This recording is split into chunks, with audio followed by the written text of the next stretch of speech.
আসসালামু আলাইকুম, সবাই কেমন আছেন? আজকে আমরা দেখব অ্যাডোবি ইলাস্ট্রেটরের মাধ্যমে কিভাবে অনেকগুলো শেপ তৈরি করা যায় অনায়াসে, সেই বিষয়গুলো। তো আমরা সরাসরি অ্যাডোবি ইলাস্ট্রেটরের স্ক্রিনে চলে যাচ্ছি। একটি নিউ ফাইল নিয়ে নিচ্ছি।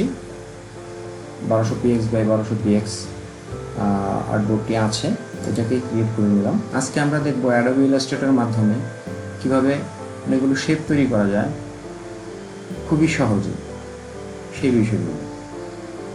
আমরা অ্যাডোবি ইলাস্ট্রেটরের যে এখানে যে আইকনটা আছে, স্টার আইকনটা দেখতেছেন, এখানে রাইট ক্লিক করে আমরা প্রথমে রেক্ট্যাঙ্গেল টুলটা নিব।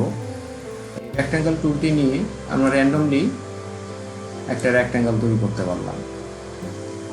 আর যদি এই টুলটাকে ব্যবহার করে আমরা যদি স্কয়ার তৈরি করতে চাই, তাহলে শিফট এবং অল্টার চেপে এক রেক্ট্যাঙ্গেলের টুলটাকে নিয়ে শিফট এবং অল্টার চেপে আমরা যদি শেপটাকে তৈরি করতে চাই, তাহলে স্কয়ার শেপ তৈরি হবে। এটা আপনি বড় করতে পারেন, ছোট করতে পারেন, এটা আপনি যেভাবে খুশি করতে পারবেন।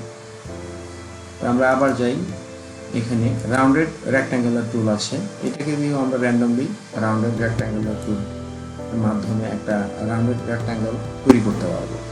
আবার আগের মতোই আমরা এটাকে স্কয়ার শেপও তৈরি করতে পারবো। শিফট এবং অল্টার চেপে স্কয়ার শেপ তৈরি করলাম রাউন্ডেড রেক্ট্যাঙ্গুলার টুলের মাধ্যমে।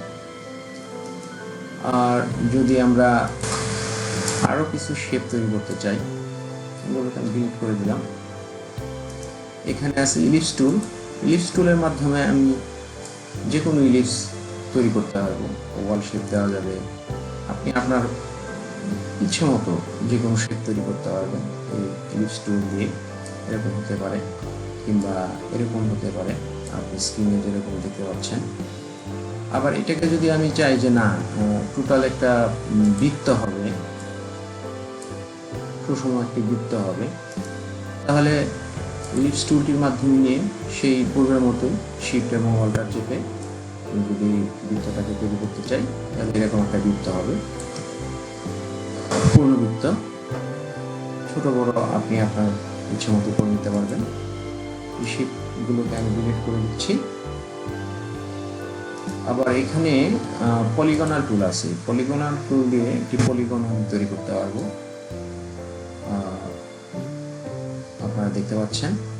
আর শিফট অল্টার চেপে নিলে এরকম হবে। আমরা এখন দেখব স্টার টুলের মাধ্যমে একটি স্টার তৈরি করা। একটা ত্রিভুজ আছে, এটাকে আমরা স্টার করতে পারবো অ্যারো এর মাধ্যমে। একটি স্টার তৈরি হয়ে গেল, একটি স্টার তৈরি হয়ে গেল। আর যদি আমি শিফট এবং অল্টারের মাধ্যমে চেপে ধরে যদি আমি স্টার তৈরি করতে চাই, তাহলে একটু ডিফারেন্ট হবে শেপটা। আর আগেই দেখেছেন যে ত্রিভুজ কিভাবে তৈরি হবে। ত্রিভুজও এখান থেকে স্টার টুলের মাধ্যমে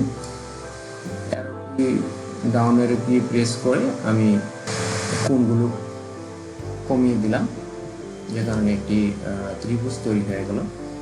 এই ত্রিভুজটিকে আপনি আপনার মতো, আপনি আপনার ইচ্ছে মতো আপনি, যাই হোক, অ্যাডোবি ইলাস্ট্রেটরের মাধ্যমে অনেক শেপ তৈরি করা যায় অনায়াসে। আর যেহেতু অ্যাডোবি ইলাস্ট্রেটরে আমরা কাজ করব, অনেক শেপ তৈরি করতে হবে। আজকে আমরা এই শেপগুলো তৈরি করা শিখে নিলাম। আজকে এই পর্যন্তই। সামনের টিউটোরিয়াল দেখার জন্য আমন্ত্রণ জানিয়ে আজকের মতো বিদায় নিচ্ছি। আমি আশিকুর মোস্তফা, ধন্যবাদ।